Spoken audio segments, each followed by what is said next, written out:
ನಮಸ್ತೆ ಗೆಳೆಯರೇ, ಎಲ್ಲರೂ ಹೇಗಿದ್ದೀರಾ? ಚೆನ್ನಾಗಿದ್ದೀರಾ ಅಂತ ಭಾವಿಸ್ತೀನಿ. ಇಂಡಿಯನ್ ಫಿಲ್ಮ್ ಇಂಡಸ್ಟ್ರಿಯಲ್ಲಿ ಎಷ್ಟೋ ಹೀರೋಗಳು ಬರ್ತಾರೆ ಹೋಗ್ತಾರೆ. ಆದರೆ ಈ ಥರದ ಟೈಟಲ್ ಕಾರ್ಡ್ ಹಿಂದೇನು ಯಾವ ಹೀರೋಗೂ ಸಿಕ್ಕಿಲ್ಲ, ಮುಂದೇನು ಸಿಗುತ್ತಾ ಇಲ್ವೋ ಗೊತ್ತಿಲ್ಲ. Chief minister of Tamil Nadu Thalapathy C Joseph ವಿಜಯ್ರವರು ತಮಿಳುನಾಡು CM ಆದಮೇಲೆ ಅವರ ಕೊನೆಯ ಸಿನಿಮಾ ರಿಲೀಸ್ ಆಗಿದೆ. ಆ್ಯಕ್ಚುಲಿ ಈ ಸಿನಿಮಾ ಜನವರಿಯಲ್ಲೇ ರಿಲೀಸ್ ಆಗಬೇಕಾಗಿತ್ತು. ಆದರೆ ಸೆನ್ಸಾರ್ ಇಶ್ಯೂಸ್ನಿಂದ 6 ತಿಂಗಳು ಡಿಲೇ ಆಯಿತು.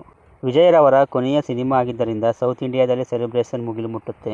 ನಿಮಗೆಲ್ಲ ಗೊತ್ತಿರೋ ಹಾಗೆ ಸಿನಿಮಾ ಅಂತ ಬಂದಾಗ, ಅದರಲ್ಲೂ ಸೌತ್ ಇಂಡಿಯಾ ಅಂತ ಬಂದಾಗ ರಜನಿಕಾಂತ್ ರವರನ್ನು ಬಿಟ್ಟರೆ ತಲಪತಿ ವಿಜಯ್ರವರಿಗೆ ಫ್ಯಾನ್ ಬೇಸ್ ಜಾಸ್ತಿ. ಅದರಲ್ಲೂ ಅವರ ಕೊನೆಯ ಸಿನಿಮಾ ಅಂದಮೇಲೆ ಆ ಕ್ರೇಜನ್ನು ಊಹೆ ಮಾಡೋಕ್ಕೆ ಸಾಧ್ಯನಾ? ಬಾಕ್ಸ್ ಆಫೀಸ್ ಧೂಳಿಪಟ ಆಗಿದೆ. ಜನನಾಯಕನ್ ಸೇರಿದಂತೆ 2019ರಿಂದ ಇಲ್ಲಿಯವರೆಗೆ ವಿಜಯ್ರವರ ತೆರೆಕಂಡ ಸಿನಿಮಾಗಳು ಡೇ ಬೈ ಡೇ ಕರ್ನಾಟಕದ ಕಲೆಕ್ಷನ್ ಎಷ್ಟು, ಹಾಗೆ ಟೋಟಲ್ ಓವರ್ಸೀಸ್ ಕಲೆಕ್ಷನ್ ಎಷ್ಟಾಗಿದೆ, ಸಿನಿಮಾದ ಬಜೆಟ್ ಎಷ್ಟು ಲಾಭ ಆಗಿದೆ ಅನ್ನೋದನ್ನು ಈ ವಿಡಿಯೋದಲ್ಲಿ ತಿಳಿಸ್ಕೊಡ್ತೀನಿ. ಸೊ ವಿಡಿಯೋನ ಕೊನೆ ತನಕ ನೋಡಿ. ಗೆಳೆಯರೇ, ಈ ವಿಡಿಯೋದಲ್ಲಿ ನಾನು ಕೊಡ್ತಾ ಇರೋ ಬಾಕ್ಸ್ ಆಫೀಸ್ ಕಲೆಕ್ಷನ್ ರಿಪೋರ್ಟ್ ಬಂದು ಸ್ಯಾಕ್ನಿಲ್ಕ್ ಎಂಬ ಒಂದು ವೆಬ್ಸೈಟ್ ಪ್ರಕಟ ಮಾಡಿರೋದಾಗಿರ್ತದೆ. ಈ ವೆಬ್ಸೈಟ್ ಕೊಡೋ ರಿಪೋರ್ಟ್ಗೆ ವ್ಯಾಲ್ಯೂ ಜಾಸ್ತಿ ಇದೆ. ಸತ್ಯಕ್ಕೆ ಹತ್ತಿರವಾದ ರಿಪೋರ್ಟನ್ನು ಈ ವೆಬ್ಸೈಟ್ ಕೊಡುತ್ತೆ ಅನ್ನೋ ನಂಬಿಕೆ ಇದೆ. ಬನ್ನಿ ಈಗ ವಿಡಿಯೋನ ಶುರು ಮಾಡೋಣ. ಬಿಗಿಲ್ ಇದು 2019ರಲ್ಲಿ ತೆರೆಕಂಡ ಸಿನಿಮಾ. ಇದನ್ನು ಅಟ್ಲೇ ನಿರ್ದೇಶನ ಮಾಡಿರ್ತಾರೆ. ಇದು ತಲಪತಿ ವಿಜಯ್ರವರ ಒಂದು ಬ್ಲಾಕ್ ಬಾಸ್ಟರ್ ಸಿನಿಮಾ. ಈ ಸಿನಿಮಾದಲ್ಲಿ ವಿಜಯ್ರವರು ಡಬಲ್ ರೋಲ್ ಮಾಡಿರ್ತಾರೆ. ಈ ಸಿನಿಮಾ ಸಖತ್ ಹೈಪ್ನೊಂದಿಗೆ ತೆರೆ ಕಾಣುತ್ತೆ. ಮೊದಲ ದಿನ ತಮಿಳುನಾಡಿನಲ್ಲಿ 25.4 ಕೋಟಿ ಗಳಿಸಿದರೆ ಕರ್ನಾಟಕದಲ್ಲಿ 4.2 ಕೋಟಿ ಗಳಿಸಿರುತ್ತೆ. ಹಾಗೆ ಎರಡನೇ ದಿನ ತಮಿಳುನಾಡಿನಲ್ಲಿ 20 ಕೋಟಿ ಗಳಿಸಿದರೆ ಕರ್ನಾಟಕದಲ್ಲಿ 1.1 ಕೋಟಿ ಗಳಿಸಿರುತ್ತೆ. ಮೂರನೇ ದಿನ ತಮಿಳುನಾಡು 18 ಕೋಟಿ, ಕರ್ನಾಟಕ 3.6 ಕೋಟಿ.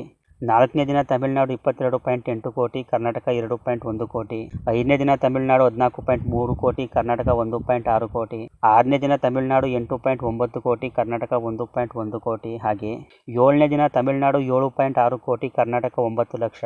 ಟೋಟಲ್ ಆಗಿ ಮೊದಲ ವಾರ ಕರ್ನಾಟಕದಲ್ಲಿ 16.25 ಕೋಟಿ ಕಲೆಕ್ಷನ್ ಮಾಡಿದರೆ ತಮಿಳುನಾಡಿನಲ್ಲಿ 144 ಕೋಟಿ ಮಾಡಿರುತ್ತೆ.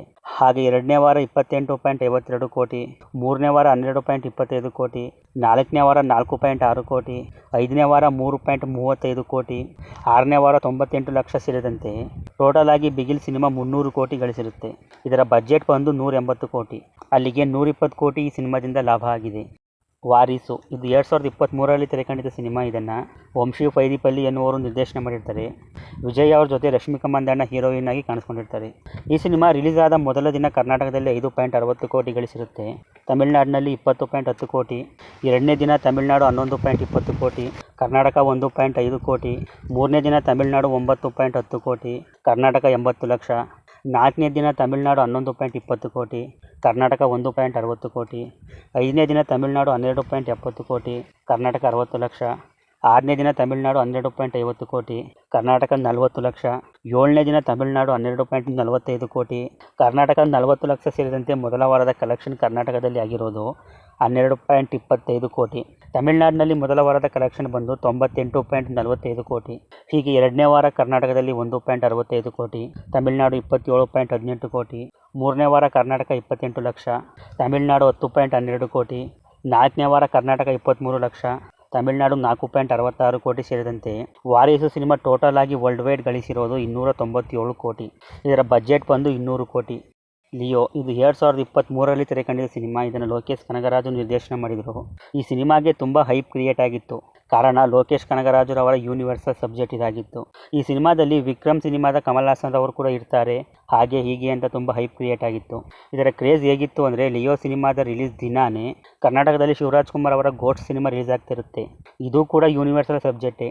ಆದರೆ ಬುಕ್ ಮೈ ಶೋನಲ್ಲಿ ಹೆಚ್ಚೆಚ್ಚು ಟಿಕೆಟ್ ಬುಕ್ ಆಗ್ತಾ ಇದ್ದದ್ದು ಮಾತ್ರ ಲಿಯೋ ಸಿನಿಮಾಗೆ. ಮಲ್ಟಿಪ್ಲೆಕ್ಸ್ನಲ್ಲೂ ಕೂಡ ಹೆಚ್ಚೆಚ್ಚು ಶೋಗಳು ಲಿಯೋ ಸಿನಿಮಾಗೆ ಕೊಡಲಾಗಿತ್ತು. ಇದರಿಂದ ಎಷ್ಟೋ ಕನ್ನಡಿಗರು ಬೇಸರ ಮಾಡಿಕೊಂಡಿದ್ರು.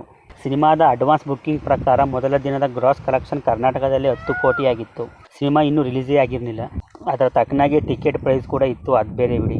ಹೀಗೆ ತುಂಬ ಹೈಪ್ನಿಂದ ರಿಲೀಸ್ ಆದ ಲಿಯೋ ಸಿನಿಮಾ ಮೊದಲ ದಿನ ತಮಿಳುನಾಡಿನಲ್ಲಿ 64.8 ಕೋಟಿ ಗಳಿಸಿದರೆ ಕರ್ನಾಟಕದಲ್ಲಿ 14.10 ಕೋಟಿ ಗಳಿಸಿರುತ್ತೆ. ಎರಡನೇ ದಿನ ತಮಿಳುನಾಡು 34.25 ಕೋಟಿ, ಕರ್ನಾಟಕ 4.10 ಕೋಟಿ. ಮೂರನೇ ದಿನ ತಮಿಳುನಾಡು 38 ಕೋಟಿ, ಕರ್ನಾಟಕ 5.30 ಕೋಟಿ. ನಾಲ್ಕನೇ ದಿನ ತಮಿಳುನಾಡು 39.8 ಕೋಟಿ, ಕರ್ನಾಟಕ 4.85 ಕೋಟಿ. ಆಮೇಲೆ ಐದನೇ ದಿನ ತಮಿಳುನಾಡು 34.10 ಕೋಟಿ, ಕರ್ನಾಟಕ 3.30 ಕೋಟಿ. ಆರನೇ ದಿನ ತಮಿಳುನಾಡು 30.70 ಕೋಟಿ, ಕರ್ನಾಟಕ 3.35 ಕೋಟಿ. ಏಳನೇ ದಿನ ತಮಿಳುನಾಡು 13.40 ಕೋಟಿ, ಕರ್ನಾಟಕ 1.35 ಕೋಟಿ ಸೇರಿದಂತೆ ಮೊದಲ ವಾರ ತಮಿಳುನಾಡಿನಲ್ಲಿ 264 ಕೋಟಿ ಲಿಯೋ ಸಿನಿಮಾ ಗಳಿಸಿರುತ್ತೆ. ಕರ್ನಾಟಕದಲ್ಲಿ 37.25 ಕೋಟಿ ಗಳಿಸಿರುತ್ತೆ. ಇದು ಒಳ್ಳೆ ಕಲೆಕ್ಷನ್ನೇ. ಇದನ್ನೇ ದರ್ಶನ್ ರವರು ಕಾವೇರಿ ಗಲಾಟೆಯ ಸಂದರ್ಭದಲ್ಲಿ ಹೇಳಿದ್ದು. ಕರ್ನಾಟಕದಿಂದ 36 ಕೋಟಿ 37 ಕೋಟಿ ಹೋಯ್ತು ಸ್ವಾಮಿ. ಯಾಕೆ ಅವ್ರು ಕೊಟ್ಟ ಒಂದು ಟ್ಯೂಟ್ ಕೇಳಲಿಲ್ಲ, ಅವ್ರ ಬಾಯಿ ಬಂದ್ ಮಾಡಲಿಲ್ಲ? ಯಾಕೆ ದರ್ಶನ್ ಸುದೀಪ್ ಅವರು ಹಾಗೆ ಎರಡನೇ ವಾರ ತಮಿಳುನಾಡು 5.35 ಕೋಟಿ, ಕರ್ನಾಟಕದಲ್ಲಿ 4.40 ಕೋಟಿ. ಮೂರನೇ ವಾರ ತಮಿಳುನಾಡು 17.55 ಕೋಟಿ, ಕರ್ನಾಟಕ 1.6 ಕೋಟಿ. ನಾಲ್ಕನೇ ವಾರ ತಮಿಳುನಾಡು 3.83 ಕೋಟಿ, ಕರ್ನಾಟಕ 34 ಲಕ್ಷ ಸೇರಿದಂತೆ ವರ್ಲ್ಡ್ ವೈಡ್ ಈ ಸಿನಿಮಾದ ಗ್ರಾಸ್ ಕಲೆಕ್ಷನ್ ಬಂದು 605 ಕೋಟಿ. ಇದರ ಬಜೆಟ್ 250 ಕೋಟಿ. ಇಲ್ಲಿಗೆ 355 ಕೋಟಿ ತನಕ ಲಿಯೋ ಸಿನಿಮಾ ಲಾಭ ಮಾಡಿರುತ್ತೆ. The greats of all time ಇದು 2024ರಲ್ಲಿ ತೆರೆ ಕಂಡಿದ್ದ ಸಿನಿಮಾ. ಇದನ್ನು ವೆಂಕಟ್ ಪ್ರಭು ಎನ್ನುವರು ನಿರ್ದೇಶನ ಮಾಡಿರ್ತಾರೆ. ಇದರಲ್ಲಿ ವಿಜಯ್ ರವರು ಡಬಲ್ ರೋಲ್ ಮಾಡಿರ್ತಾರೆ. ಈ ಸಿನಿಮಾಗೆ ಕರ್ನಾಟಕದಲ್ಲಿ ಅಂಥ ಹೈಪ್ ಇರಲಿಲ್ಲ, ಆದರೂ ಸಿನಿಮಾ ವಿಜಯದವ್ರದ್ದಲ್ವಾ, ಹಾಗಾಗಿ ಒಂದು ಹೋಪ್ ಇರುತ್ತೆ. ಸಿನಿಮಾ ರಿಲೀಸ್ ಆಗುತ್ತೆ. ಮೊದಲ ದಿನದ ಕಲೆಕ್ಷನ್ ತಮಿಳುನಾಡಿನಲ್ಲಿ 44 ಕೋಟಿ, ಕರ್ನಾಟಕದಲ್ಲಿ 10 ಕೋಟಿ. ಎರಡನೇ ದಿನ ತಮಿಳುನಾಡು 25.50 ಕೋಟಿ, ಕರ್ನಾಟಕ 3.25 ಕೋಟಿ. ಮೂರನೇ ದಿನ ತಮಿಳುನಾಡು 33.50 ಕೋಟಿ, ಕರ್ನಾಟಕ 4.75 ಕೋಟಿ. ನಾಲ್ಕನೇ ದಿನ ತಮಿಳುನಾಡು 34 ಕೋಟಿ, ಕರ್ನಾಟಕ 4.25 ಕೋಟಿ. ಐದನೇ ದಿನ ತಮಿಳುನಾಡು 14.75 ಕೋಟಿ, ಕರ್ನಾಟಕ 85 ಲಕ್ಷ. ಆರನೇ ದಿನ ತಮಿಳುನಾಡು 11 ಕೋಟಿ, ಕರ್ನಾಟಕ 70 ಲಕ್ಷ. ಏಳನೇ ದಿನ ತಮಿಳುನಾಡು 8.50 ಕೋಟಿ, ಕರ್ನಾಟಕ 50 ಲಕ್ಷ ಸೇರಿದಂತೆ ಮೊದಲ ವಾರದಲ್ಲಿ ತಮಿಳುನಾಡಿನಲ್ಲಿ 178 ಕೋಟಿ ಗಳಿಸಿದರೆ ನಮ್ಮ ಕರ್ನಾಟಕದಲ್ಲಿ 24.75 ಕೋಟಿ ಗಳಿಸಿರುತ್ತೆ. ಹಾಗೆ ಎರಡನೇ ವಾರ ತಮಿಳುನಾಡು 53.95 ಕೋಟಿ, ಕರ್ನಾಟಕ 2.53 ಕೋಟಿ. ಮೂರನೇ ವಾರ 15.80 ಕೋಟಿ ತಮಿಳುನಾಡಿನಲ್ಲಿ, ಕರ್ನಾಟಕ 63 ಲಕ್ಷ ಸೇರಿದಂತೆ the greats of all time ಅನ್ನೋ ಸಿನಿಮಾದ ವರ್ಲ್ಡ್ ವೈಡ್ ಗ್ರಾಸ್ ಕಲೆಕ್ಷನ್ ಬಂದು 457 ಕೋಟಿ ಆಗಿರುತ್ತೆ. ಆದರೆ ಇದರ ಬಜೆಟ್ ಬಂದು 400 ಕೋಟಿ. ಇಲ್ಲಿಗೆ ಸಿನಿಮಾ 57 ಕೋಟಿಗೂ ಕಡಿಮೆ ಲಾಭವನ್ನು ಮಾಡಿಕೊಟ್ಟಿರುತ್ತೆ. ಸಿನಿಮಾ ಕೂಡ ಚೆನ್ನಾಗಿರಲಿಲ್ಲ, ಒಳ್ಳೆ ರಿವ್ಯೂಸ್ ಕೂಡ ಈ ಸಿನಿಮಾಗೆ ಬರಲಿಲ್ಲ. ಮಾಸ್ಟರ್ ಇದು 2021ರಲ್ಲಿ ತೆರೆ ಕಂಡ ಸಿನಿಮಾ. ಇದನ್ನು ಲೋಕೇಶ್ ಕನಗರಾಜ್ ನಿರ್ದೇಶನ ಮಾಡಿರ್ತಾರೆ.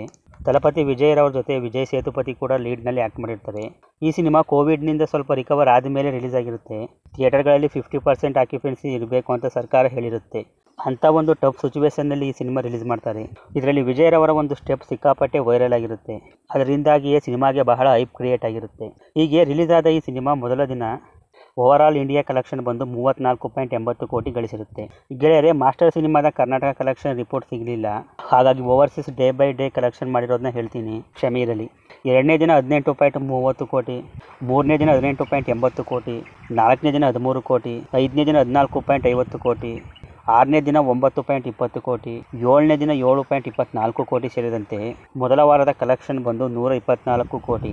ಹಾಗೆ ಎರಡನೇ ವಾರದ ಕಲೆಕ್ಷನ್ 23.26 ಕೋಟಿ, ಮೂರನೇ ವಾರ 3.38 ಕೋಟಿ, ನಾಲ್ಕನೇ ವಾರ 3.8 ಕೋಟಿ ಸೇರಿದಂತೆ master cinema world wide total ಆಗಿ ಗಳಿಸಿರೋದು 223 ಕೋಟಿ. ಇದರ ಬಜೆಟ್ 135 ಕೋಟಿ. ಅಲ್ಲಿಗೆ 88 ಕೋಟಿ ಈ ಸಿನಿಮಾದಿಂದ ಲಾಭ ಬಂದಿದೆ. ಬೀಸ್ಟ್ ಇದು 2022ರಲ್ಲಿ ತೆರೆ ಕಂಡ ಸಿನಿಮಾ. ಇದನ್ನು ನೆಲ್ಸನ್ ದಿಲೀಪ್ ಕುಮಾರ್ ಎನ್ನುವರು ನಿರ್ದೇಶನ ಮಾಡಿರ್ತಾರೆ. ಈ ಸಿನಿಮಾ ನಿಮಗೆಲ್ಲ ಗೊತ್ತಿರೋ ಹಾಗೆ ನಮ್ಮ ಕನ್ನಡದ KGF ಚಾಪ್ಟರ್ 2 ನೊಂದಿಗೆ ತೆರೆಗೆ ಬಂದಿತ್ತು. ರಾಖಿ ಬೈ ಅಬ್ಬರಕ್ಕೆ ಈ ಸಿನಿಮಾ ಸ್ವಲ್ಪ ಡಲ್ ಆಗಿತ್ತು. ಆದರೆ ಇದರ ಒಂದು ಹಾಡು ಸಿಕ್ಕಾಪಟ್ಟೆ ವೈರಲ್ ಆಗಿತ್ತು. ಆ ಹಾಡಲ್ಲಿ ಪೂಜಾ ಹೆಗ್ಡೆ ಹಾಗೂ ವಿಜಯ್ ರವರು ಸಖತ್ತಾಗಿ ಡ್ಯಾನ್ಸ್ ಮಾಡಿದರು. ಗೆಳೆಯರು, ಈ ಸಿನಿಮಾದು ಕೂಡ Karnataka box office collection report ಸಿಗಲಿಲ್ಲ. ಹಾಗಾಗಿ ಓವರ್ಸೀಸ್ನಲ್ಲಿ day by day Beast cinema collection ಮಾಡಿರೋದು ಎಷ್ಟು ಅಂತ ಹೇಳ್ತೀನಿ, ನೋಡೋಣ ಬನ್ನಿ.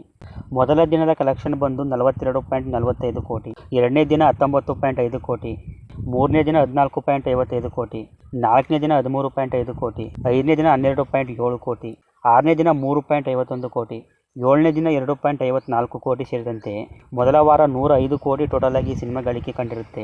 ಟೋಟಲ್ ಆಗಿ ಬೀಟ್ ಸಿನಿಮಾ ವರ್ಲ್ಡ್ ವೈಡ್ ಗಳಿಕೆ ಕಂಡಿರೋದು 216 ಕೋಟಿ. ಇದರ ಬಜೆಟ್ ಬಂದು 130 ಕೋಟಿ. ಅಲ್ಲಿಗೆ 86 ಕೋಟಿ ಲಾಭ ಈ ಸಿನಿಮಾದಿಂದ ಬಂದಿರುತ್ತೆ. ಈಗ ವಿಜಯ್ ರವರ ಕೊನೆಯ ಸಿನಿಮಾಗೆ ಬರೋಣ, ಜನನಾಯಕನ್. ಇದನ್ನು H. ವಿನೋದ್ ಎನ್ನುವರು ನಿರ್ದೇಶನ ಮಾಡಿರ್ತಾರೆ. ನಿಮಗೆಲ್ಲ ಗೊತ್ತಿರೋ ಹಾಗೆ ಇದು ತೆಲುಗಿನ ಭಗವತ್ ಕೇಸರಿ ಸಿನಿಮಾದ ರೀಮೇಕ್ ಆಗಿರುತ್ತೆ. ತೆಲುಗಿನಲ್ಲಿ ಬಾಲಯ್ಯ ಮಾಡಿದ ಪಾತ್ರವನ್ನು ಇಲ್ಲಿ ವಿಜಯ್ ರವರು ಮಾಡಿರ್ತಾರೆ. ಶ್ರೀಲೀಲಾ ಮಾಡಿದ ಪಾತ್ರವನ್ನು ಇಲ್ಲಿ ಮಮಿತಾ ಬೈಜು ಮಾಡಿರ್ತಾರೆ. ಕಾಜಲ್ ಅಗ್ರವಾಲ್ ರವರು ಮಾಡಿದ ಪಾತ್ರವನ್ನು ಇಲ್ಲಿ ಪೂಜಾ ಹೆಗ್ಡೆ ಮಾಡಿರ್ತಾರೆ. ಗೆಳೆಯರೇ, ಇದು ಸಂಪೂರ್ಣ ರೀಮೇಕ್ ಅಂತ ಹೇಳೋಕೆ ಆಗಲ್ಲ. ಸ್ಕ್ರೀನ್ ಪ್ಲೇನಲ್ಲಿ ವಿಜಯ್ ರವರ ಪೊಲಿಟಿಕ್ಸ್ಗೆ ಹೆಲ್ಪ್ ಆಗೋ ಥರ ಬಹಳಷ್ಟು ಚೇಂಜ್ ಮಾಡಿರ್ತಾರೆ. ನನ್ನ ಪ್ರಕಾರ ವಿಜಯ್ ರವರ ಕೊನೆಯ ಸಿನಿಮಾ ಅಂದಾಗ ಇನ್ನೂ ಚೆನ್ನಾಗಿ ಮಾಡ್ಬೋದಾಗಿತ್ತು, ರೀಮೇಕ್ ಮಾಡೋ ಅವಶ್ಯಕತೆ ಇರಲಿಲ್ಲ. ಸರಿ ಬಿಡಿ, ಈಗ ಕಲೆಕ್ಷನ್ ವಿಚಾರಕ್ಕೆ ಬರೋಣ. ಈ ಸಿನಿಮಾದ ಕಲೆಕ್ಷನ್ ಕಡಿಮೆ ಇದೆ ಸ್ಯಾಂಕ್ ಲಿಂಕ್ನ ವರದಿ ಪ್ರಕಾರ. ಮೊದಲ ದಿನ ಜನನಾಯಕನ್ ಮಾಡಿರೋದು ತಮಿಳುನಾಡಿನಲ್ಲಿ 42.70 ಕೋಟಿ, ಕರ್ನಾಟಕದಲ್ಲಿ 11.25 ಕೋಟಿ. ಆಮೇಲೆ ಎರಡನೇ ದಿನ ತಮಿಳುನಾಡು 21.15 ಕೋಟಿ, ಕರ್ನಾಟಕ 4.71 ಕೋಟಿ. ಮೂರನೇ ದಿನ ತಮಿಳುನಾಡು 28.90 ಕೋಟಿ, ಕರ್ನಾಟಕ 4.71 ಕೋಟಿ. ನಾಲ್ಕನೇ ದಿನ ತಮಿಳುನಾಡು 32 ಕೋಟಿ, ಕರ್ನಾಟಕ 4.71 ಕೋಟಿ.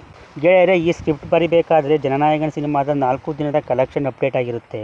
ಟೋಟಲ್ ಆಗಿ 4 ದಿನಕ್ಕೆ ತಮಿಳುನಾಡಿನಿಂದ ಬಂದಿರೋ ಕಲೆಕ್ಷನ್ 124 ಕೋಟಿ. ಕರ್ನಾಟಕದಿಂದ 4 ದಿನಕ್ಕೆ ಬಂದಿರೋ ಕಲೆಕ್ಷನ್ 23.93 ಕೋಟಿ. ಹೀಗೆ ವರ್ಲ್ಡ್ ವೈಡ್ ಜನನಾಯಕನ್ ಸಿನಿಮಾ 4 ದಿನಕ್ಕೆ ಕಲೆಕ್ಷನ್ ಮಾಡಿರೋದು ಬಂದು 217 ಕೋಟಿ. ನಿಮ್ಮ ಪ್ರಕಾರ ಈ ಸಿನಿಮಾ ಎಷ್ಟು ಕಲೆಕ್ಷನ್ ಮಾಡುತ್ತೆ ಅನ್ನೋದನ್ನು ಕಮೆಂಟ್ ಮಾಡಿ ತಿಳಿಸ್ಕೊಡಿ. ವಿಡಿಯೋ ಇಷ್ಟ ಆಗಿದ್ರೆ ಒಂದು ಲೈಕ್ ಮಾಡಿ. ಇದೇ ಥರ ವಿಡಿಯೋಗಳಿಗಾಗಿ ನನ್ನ ಚಾನಲ್ ಸಬ್ಸ್ಕ್ರೈಬ್ ಮಾಡ್ಕೊಂಡು ಸಪೋರ್ಟ್ ಮಾಡಿ. ಸಿಗೋಣ ಮುಂದಿನ ವಿಡಿಯೋದಲ್ಲಿ. ಬಾಯ್.